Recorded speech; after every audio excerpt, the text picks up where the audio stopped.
And we are live. What's up, everybody, and welcome back to another new comic book day previews video. I'm here with my guest, as always, on Tuesday. We've got Rex from Dynamite Dynamic Forces. So everyone in the house right now, welcome, Rex. Hey, everybody. What's Yo, going what's on? going What's going on? on, Alex? Not too much. Not too much today. Another busy day. Trying to, just get things done. I know, but look at the bright side. At least towards the end of the week, now that we live in the same weather pattern, Thursday's supposed to be over 60. Is it?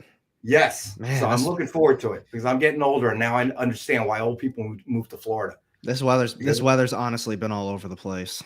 Dude, I cannot stand shoveling snow. I cannot stand digging my car out. It's brutal. Every year it gets harder and harder. Well, I actually, on a positive news front, kind of unrelated, I think we're finally closing on the house on Friday. Yay! Yeah, about time. Angel, what's going on? Thanks for joining us. What's going on, guys? Barry, my boy, what's that happening, brother? So that's great news, Alec. See, yeah, finally happening. You'll feel like a wave of stress relief, when that all happens. Hey, Ryan, what's going on, buddy? What's good, Ryan? That honestly is how I feel right now with it. It's like as soon as we got the okay, like let's set it up for next Friday, it was just like right then and there, just so much stress gone. It's one of those, buying a house is probably one of the most 10 top stressful things that are going to happen in your life where nobody dies. Okay? I know. Although I'm pretty sure a few people have probably died at the closing table over history. Yeah, I was going to say, or killing someone over everything. Yeah, I'm sure that's happened as well, but I'm sure yours will go smoothly. They've got it down to an art. Ryan in the house, what's going on, bro? Angel definitely agrees. Yeah, I mean, if anybody who's ever bought a house, it is a very stressful time. Get ready to sign reams of paperwork that you will not read. Okay, because if you read all that paperwork, Alec, you and your girlfriend will be there until next Tuesday. Okay, I guarantee you. Yeah, I have and I'm going to be honest, I don't have intention of reading it all either. There's no way you can, dude. Seriously, they'll close it up and go, all right, well, we'll be back next Tuesday for closing, and you guys will be reading endless reams like this, dude. I believe it. So often, it's crazy. Oh, there we go. Oh, yeah, Ryan, he popped in on the Whatnot auction. So super quick, before we get started off on all the new comic book day stuff, I am going live tonight at 5 o'clock on Whatnot. I don't think the link isn't down low, but I'm just going to type it in the thing right now. So LV_comics, that's it. We're going live at 5 o'clock EST, literally like right after this. Awesome. Like Brian said, he got that for $21. Everything starts off at $1 tonight. It's going to be a lot of the deal. Tonight is a lot of like exclusives, variants. I got a couple slabs up tonight. I've got a few of these books going up too, like the Marvel Essentials.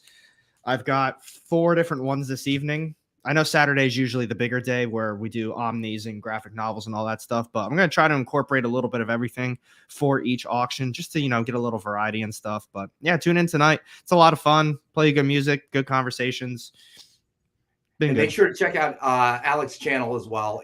Obviously everybody watching now, remember to hit the thumbs up, share, subscribe if you haven't already. Helps grow his channel. I appreciate it.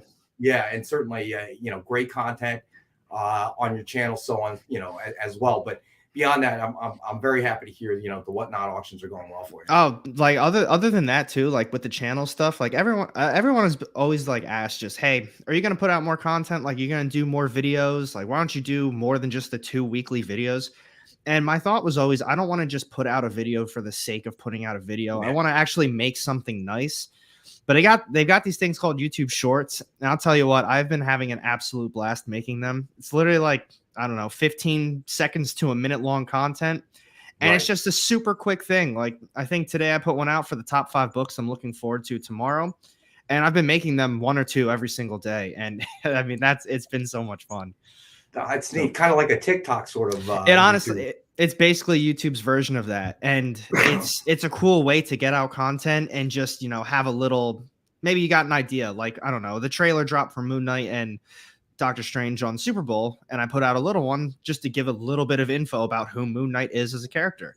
Like, I don't need to make a full length video boring people to death of that, but a little tiny 40-second thing. I had fun with it. That's very cool, dude. And I don't think you're boring anybody, dude. Give yourself a little bit more credit. But Alex in the house, thanks for joining us, Alex. What's good, And everybody? Ryan goes, whatnot is highly addictive. Dude, it really is. I catch myself on it all the time through the store account. Not even buying things. Like I just leave it on to hear other stuff, see what other people are interested in, and yeah, it's a fun app. Well, you know what? I mean, if whatnot is that addictive, I'm gonna try to start a whatnot support group. Okay, for those, hi, my name is Rex. I've been shopping on whatnot now for a year. Went into my debt. wife left me.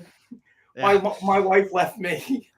Wife left. I'm in debt. That's the thing. And Angel says, never boring. Love the enthusiasm you give with what you read. I appreciate that. And that's just what it is. Like, I mean, even on Sunday, like the previews video, it's a 22 to 23 minute long video. And I totally get that could be potentially a boring video. I know everyone doesn't want to see everything, but that's why I put the chapters there. I go over the cool covers, the stuff I'm reading. So I try to make it as interesting as possible, but it is a lot of info in one video. And I like doing the follow-up with the top 10 list of the books I pick up.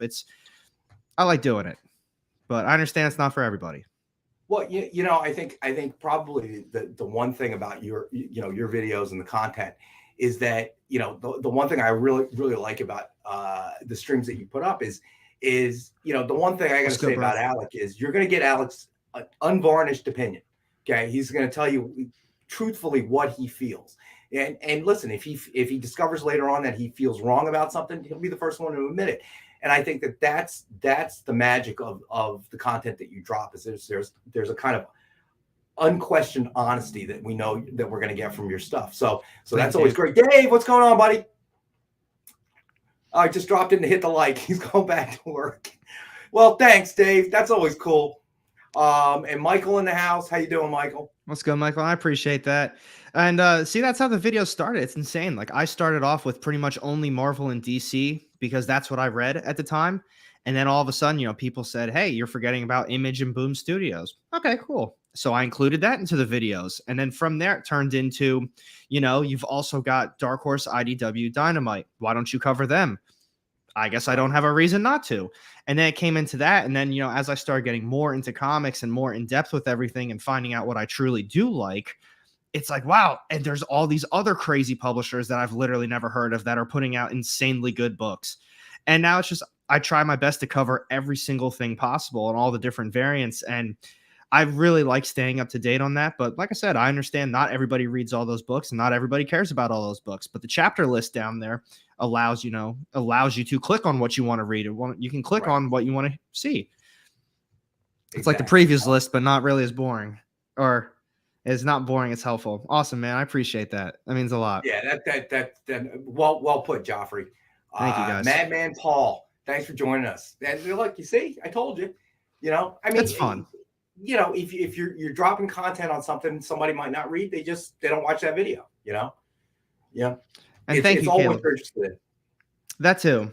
And I mean, I honest to God wish I had more money and I could get all of these different books, or I would get these books for free, because then I would review everything that I possibly could and really give it like a better breakdown. But financially, I mean, that's just not, if you're not getting them for free or they're not being sent to you as like a, an early read, it's just not really possible. I mean, even think about it. I get 10 to 12 books usually a week, and that's could be $30 to $50 right there, depending on what the books are. And to do that every single week, that's a lot. Yeah, no, it is absolutely. And beyond that, it's a lot of reading too. That too. But I mean, there's other channels out there that do a lot of like really good reviews, and they review a ton of books. But for the most part, a lot of those guys, they don't pay for all the books. So it makes sense that they can do that. So that's why I always try to say, that's why I stick to 10 to 12 every single week. That's why it's usually only a top 10 list, because I only bought 10 books. But I have a lot of fun doing it. To me, that's all that matters. And I'm glad people are enjoying it as well. And you got me in The Sun That's Killing the Children, other titles, one to step out of only Marvel. That's awesome, man. I'm really happy that, the stuff helped you get out of just Marvel and you really expanded your reading.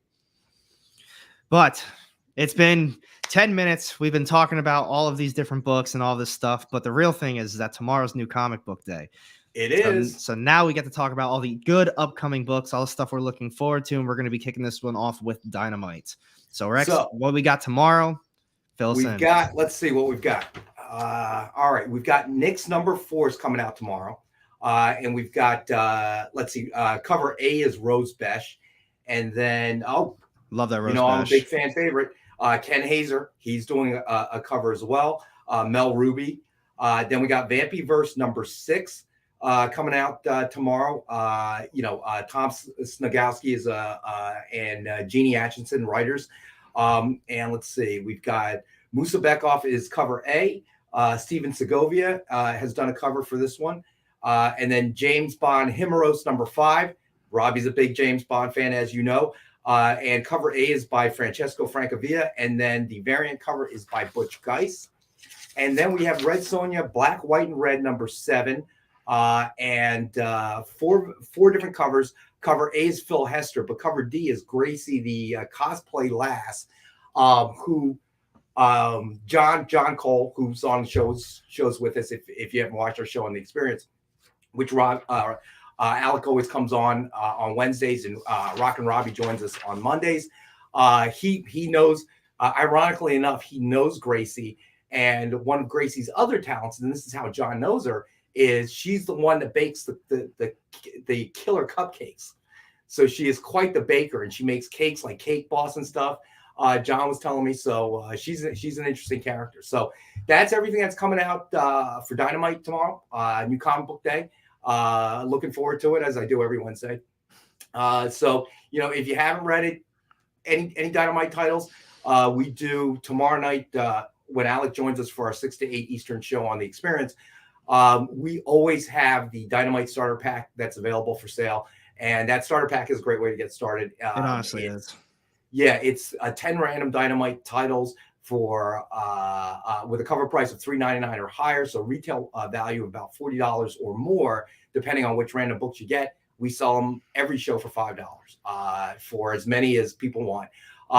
50 cents a copy. The idea is just to introduce new titles into people's hands and do it at a way where it is ridiculously cost efficient for them. Look, I like Dynamite. I know we've managed to turn Alec into a fan as well. But if you get all 10 titles and you hate the titles, it only costs you 50 cents a copy, so you really can't lose.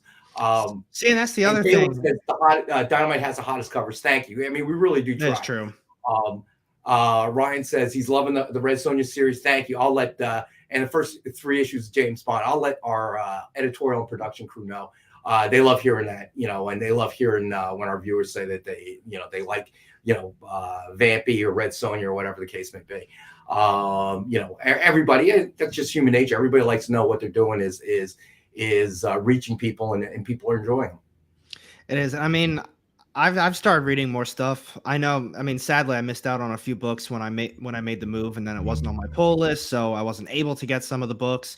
But I've heard great things about Nyx and Jennifer's Blood. But I read most of the Red Sonja series. I really liked it. The Army of Darkness. You gotta send me a list, Alec. We don't need you paying for Dynamite books from your LCS, dude. We'll just send them to you, man. You just got to email me a list. We'll pull them and put a little care package there for you. Okay. I was gonna say. I mean, I do truly like it. Or a cheesesteak snuck in there as well. Who knows? All the books show greasy. Totally worth it.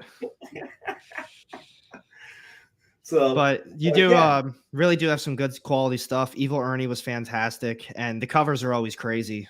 They honestly are. Even if you don't want to get Caleb says the risque ones, they're always got some really hot covers. But outside of just the female covers, there are some crazy ones. The Evil Ernie one from last week, the Army of Darkness ones, those were all just top tier, just really top. And the metal books, which we'll have tomorrow night as well. The metal ones are insane.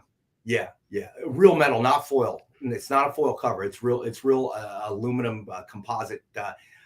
Feels like metal. I mean, we've talked about this. If the zombie apocalypse happens, I would take those covers and sharpen up the corners and use them as throwing stars. Keep the zombies off me, right? Yeah. But so that's everything from Dynamite.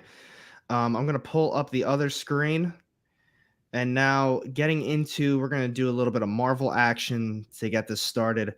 So I mean, as you can tell, I mean there's honestly a pretty solid lineup for Marvel this week. I'm not going to be getting everything, but just going down the list. I mean, you see ASM 89. I think that's going to be a little bit bigger of an issue because they're following up with the Queen Goblin. Thor 22 is also probably going to be a big one because they're continuing on with, the whole thing going on with Mjolnir, not reading X-Men. Venom, I can't remember if it was either Venom or Hulk. One of them had a cameo in the last issue. I think it was Hulk, and now this is deemed like the first full appearance. I know my shop did pull all of the Hulk issue number 4s that because they're already selling over eBay a little bit. Outside of that, this is probably this is low-key one of the bigger ones of the week for me that I think could be a little bit on the more expensive side. I don't think it's selling for much on eBay right now, but I did look through it at the shop today. And so this is a first appearance right there on the front cover. I did get his name too. I can't remember what it was, but I read most of the issue this afternoon and it looks really good. And from what I read, it seems really cool too. But that is going to be a new Iron Fist character. So take that for what it is. If you're a Marvel fan, my shop is pulling most of those as well because they are anticipating that to be a little bit bigger of a one. But as far as books that are pulled, they did pull the Hulk number 4. And I guess they're waiting this one out. But like I said, it does have a first appearance and it is a brand new character. But outside of that from Marvel, there's nothing else that I really care about. I mean, like I said, the ASM, they're going to be continuing on with the Queen Goblin. I don't think that character has much going forward because if you read the last issue, you know that's kind of a product of the Beyond Corporation. So we'll see how that goes. Thor, I'm not a big fan of the series, and same with Hulk right now. So even though they could be big issues, deep down, I guess I just don't particularly care too much. Venom, one of my favorite characters outside of Spidey in this series, isn't all that for me. I just want to talk about it super quickly before we move on to anything else. But with the new Venom series, so it's obviously a continuation off of the last Donny Cates' run. My thoughts on it are, though, is that if they knew that, I guess they didn't exactly know the direction, but the way Ram V and now Al Ewing kind of took over this series, if they had the intention of making Dylan one of the main characters going forward, like the main character, I feel as though they would have done a better job kind of hyping up Dylan in the last series. I know they did the whole Beyond stuff with him, or Venom Beyond, and then obviously with King of Black, whatever it's called, played a more significant role. But for the most part, it obviously was still Eddie as Venom, and Eddie was trying to solve and figure everything out. And I just think that they should have done a bigger role with Dylan, or everything that they were going to do with this current series with Eddie. I think they should have kept him in it a little bit longer to kind of hype Dylan up more. Like, yeah, Dylan, you're going to be the next Venom. This is going to be you. This is going to be you. And then kind of slowly give him a couple issues by himself to get the readers more focused on who he really is. Because like I said, last series, they kind of focused more on Eddie, which, he's Venom. But now, I don't know. I'm not completely sold on Dylan. Maybe going forward, it could be a little different. But I'm also just not that sold on this series. I think it's very okay so far. Just my opinion. Rex, I don't know if you've read any of those or I heard anything. But I know the direction you're moving in. I understand what you're kind of trying to say. I mean, it's tough when you're kind of passing the baton and you've got to get that I don't know. You've got to get that intro right to the reader. So yeah, I'm just not sold on Dylan as a character, and not just a character, but I should say a main character going forward, because he didn't play too big of a role in the last series. And now all of a sudden they're making him to be, the top guy, and not particularly for me right now. And I think Al Ewing's actually taking over on this next issue going forward for a little bit. It was Ram V for the first few, and this might be another unpopular opinion, but I'm also not a big fan of Al Ewing as a writer. Immortal Hulk completely dropped off. I didn't like, what was it? What's the furthest place? The one from Boom Studios, We Only Find Them When They're Dead. I didn't think that was very good at all. And there's a couple other ones I can't even think of off the top of my head that it's like, just not a fan. If you guys are a fan, let me know if there's stuff that you are just truly like, oh man, Al Ewing's phenomenal. Check this out. I'll definitely give it a shot though. But that is everything that, like I said, it's kind of a smaller week. Even from Image, the only things I'm going to be picking up are pretty much the first 3 right there. Primordial issue 6, that is the series finale. Silver Coins, probably my most hyped up issue of the week. I absolutely love that series. It's phenomenal. And then I wasn't fully sold on What's the Furthest Place from Here, but the last issue, number 3, was really good. So kind of going forward, I'm a little bit more excited about it. Righteous Thirst for Vengeance, it's getting there. Last issue was probably the best one, but the rest of it's just been okay. Homesick Pilots, I stopped reading, and Deep Beyond, I also stopped reading, but that is the series finale. I believe that's issue number 12. Let me double check. Yeah, so that's the end of the series for that one. And obviously King Spawn, that's a huge one for a lot of people. Trying to get into Spawn, so obviously not reading King Spawn just yet. But that's it. I mean, Image, another okay week. Couple big ones, but outside of those, not too much. I don't think Boom Studios is doing anything really this week either.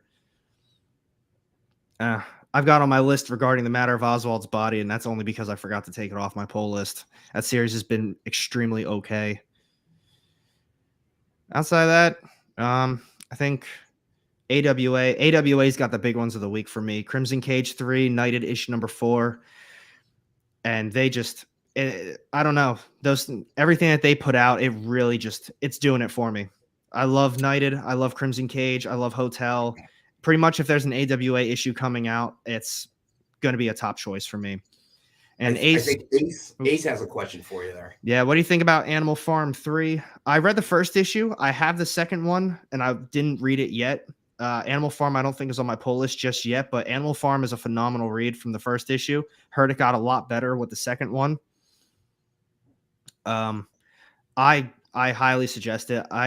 It wasn't really explained well to me. I think someone explained it to me like the animals are the main characters, and I don't know, they're just like trying to survive. And I was like, all right, that sounds kind of cool, but it's almost as if I don't even know how to really explain it. I guess there's no humans in the series, or they all died off or went somewhere. Right. And I haven't read the comic yet, but I'm assuming it's based on George Orwell's Animal Farm, the novella or the novel.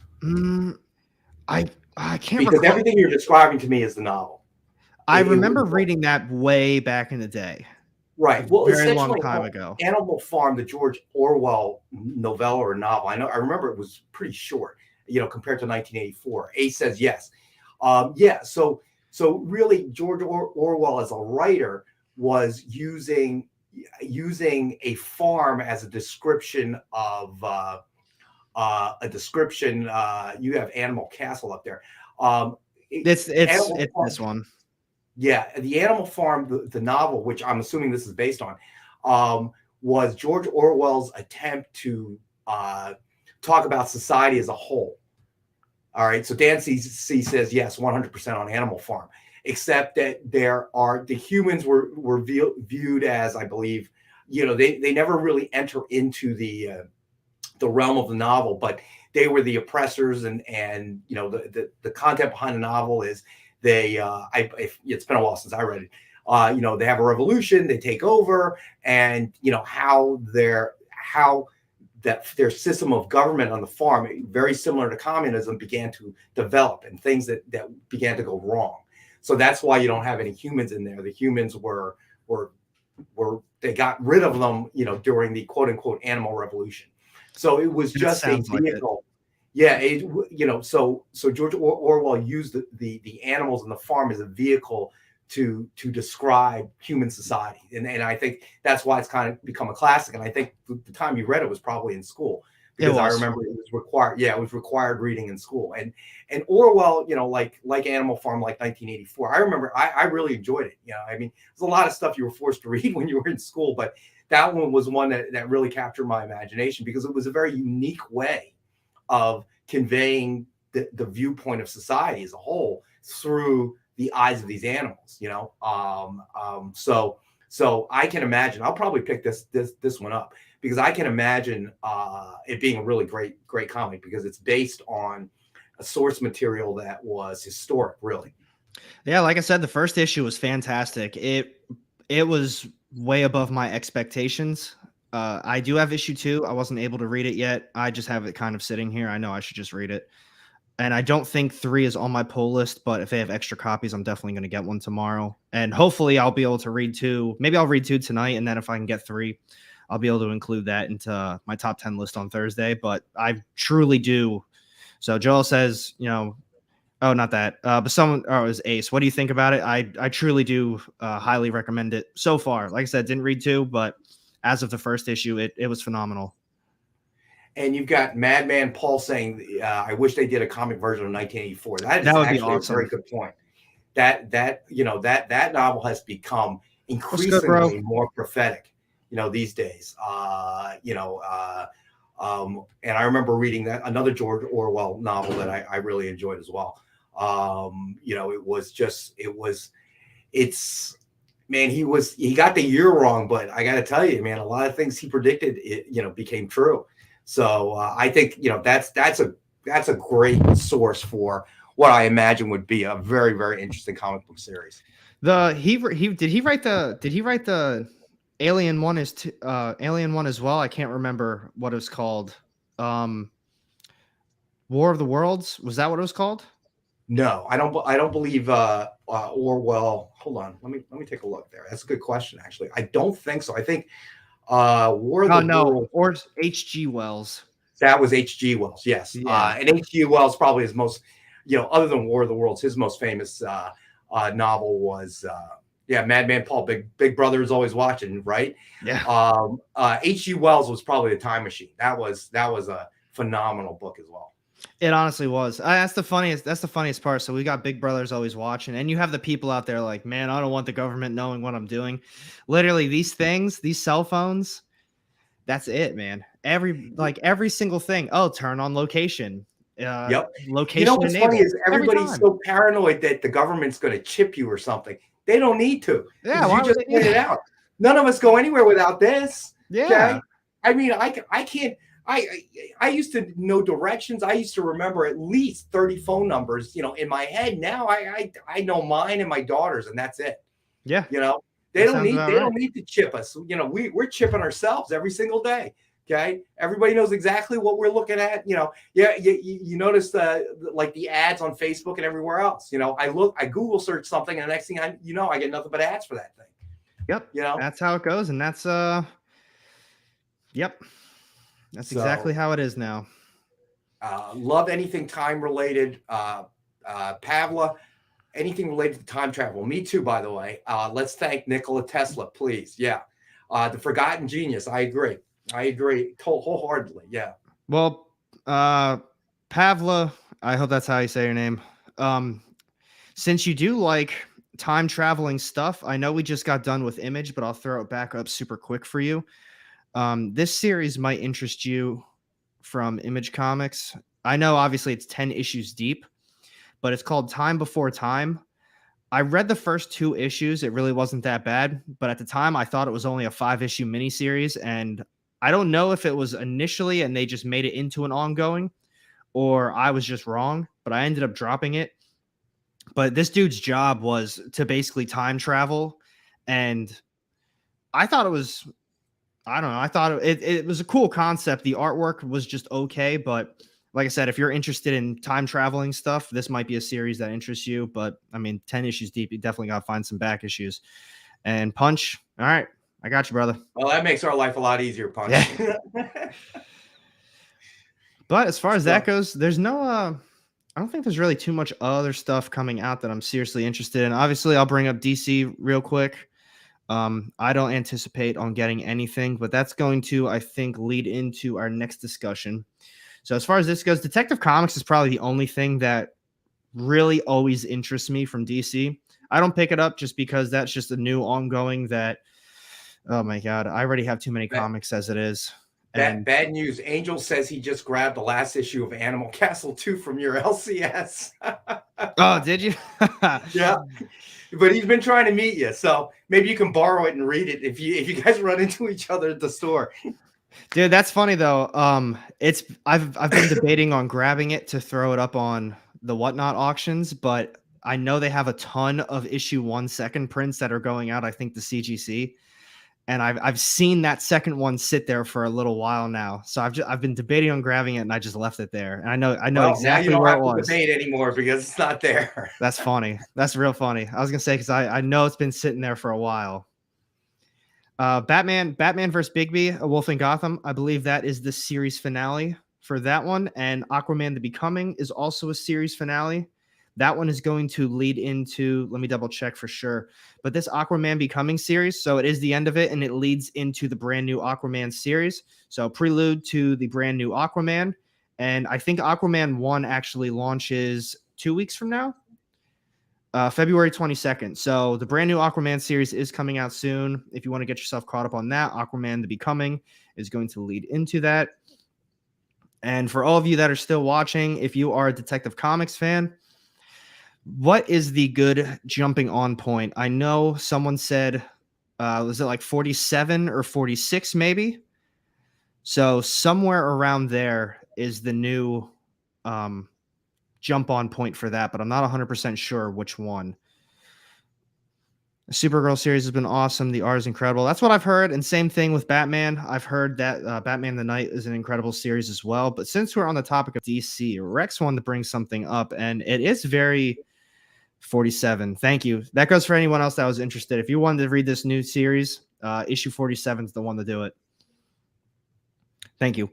But there's something kind of interesting going on with DC right now. I'm not sure if it's still like I think it's tied down a bit from last week. Yeah, I mean we'll cover it real quick and we can go into some length here. Tomorrow night. I'll throw it up on the screen really quick. Yeah, so tomorrow night, every week we do 2 shows, Comic Collectibles on the Experience, and Monday nights and Wednesday nights. And Wednesday nights, every Wednesday night, Alec is kind enough to join us on the Experience, and we do 2 hours of it's a claim show, but we do discussions and we talk about anything that may come to mind. Our viewers play a huge role in our shows.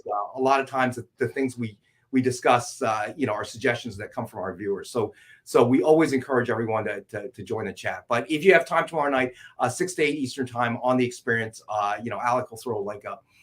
But yes, the Joelle Jones controversy that came up last week about swiping the artwork from the X-Men book, and it's been back and forth.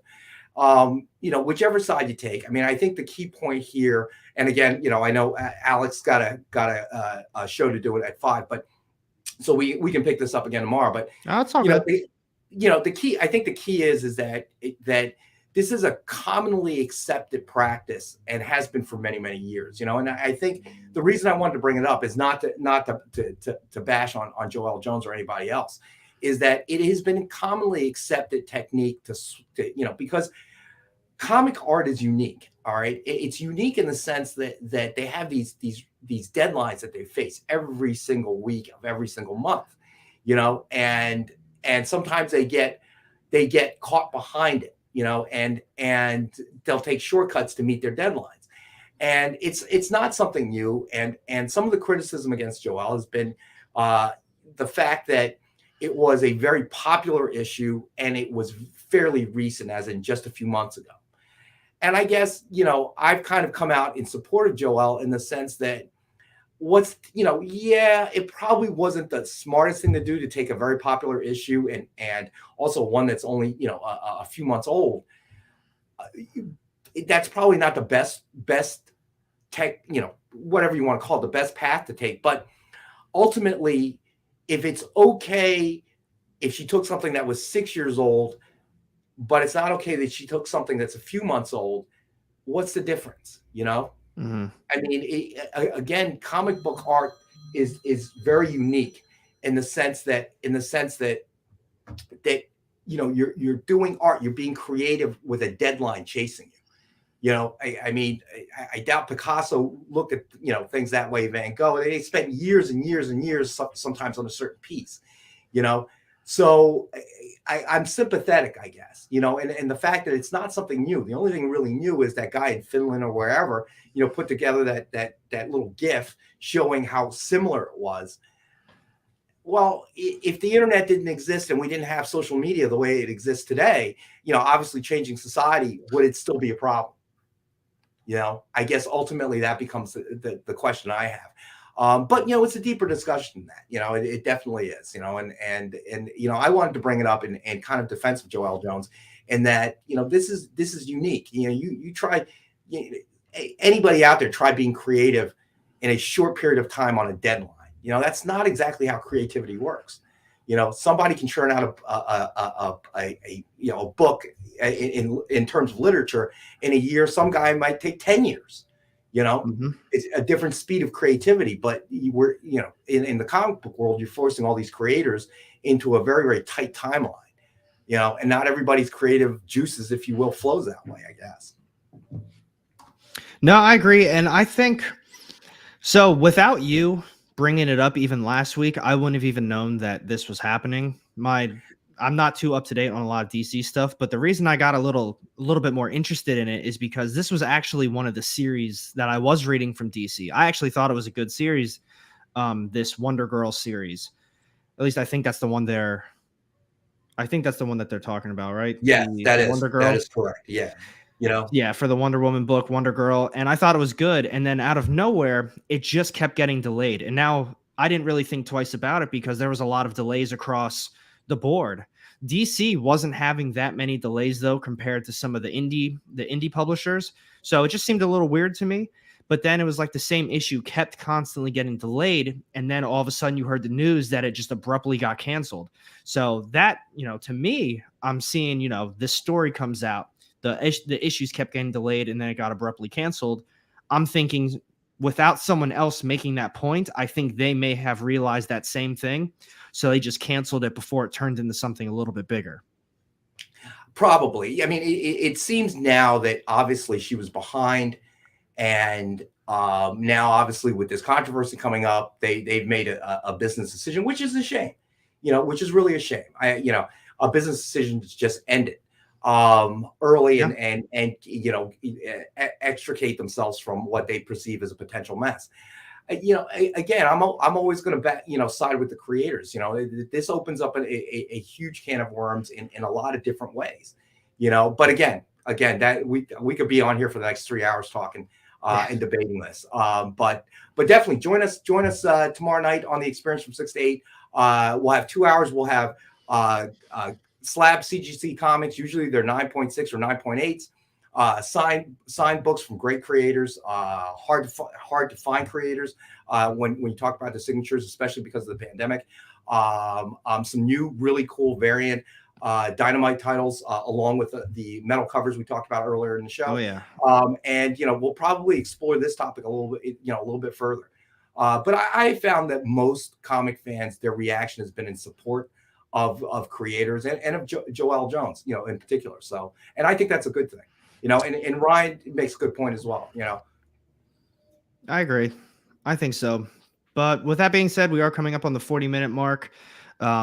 As I said earlier in the stream, I do have my whatnot coming up at 5. It's through LV_comics. This is actually the link.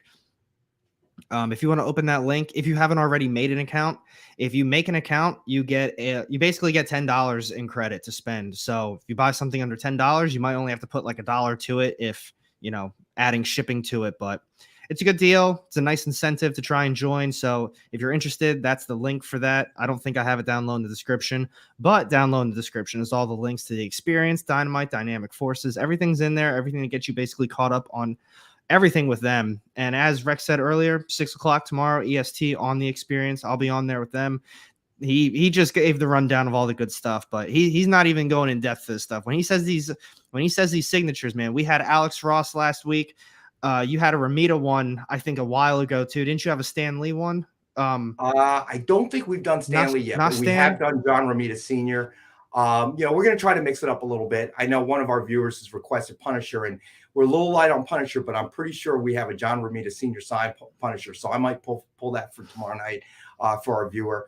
So Ryan's saying, I'm sure the same people who have complained have every Todd McFarlane homage cover in the collection too. Yeah. You're probably right, Ryan. Yeah, throw the word homage on it, and everything's copacetic. Yeah, it just makes the real problems go away. It's not actually you making the cover. You took the same idea and did your own artwork on it. So I mean, it's one of those things, I'm sure that's why a lot of people aren't really going too in on Jones, And I'm glad it's an issue that's starting to die, because if that's, I keep bringing it up. If it's that same case though, they would be on everyone else like, oh my God, an homage cover. You stole it from the original. Well, yes. If we're talking about ASM 300 here, it's been taken from, it's one of those things. It's a nice little respect. Yeah, absolutely. Absolutely. So, check out AR's Whatnot show. It's at 5 o'clock Eastern time. So in another 20 minutes. Yeah. All right, guys, we'll see you there. Thank you so much, everyone, for tuning in today, and everyone who's going to be watching this. Thank you. I appreciate it. I'm sure Rex does too. And I know you're a very busy guy, and I do appreciate you taking the time out of your day to do this with me. It's my pleasure. And we appreciate you coming on our show too. Oh, of course. All right, guys, have a good night. Hopefully I'll see you on the Whatnot. That is the link. Sign up right there, or just, hey, join and check out LV_comics. See you then.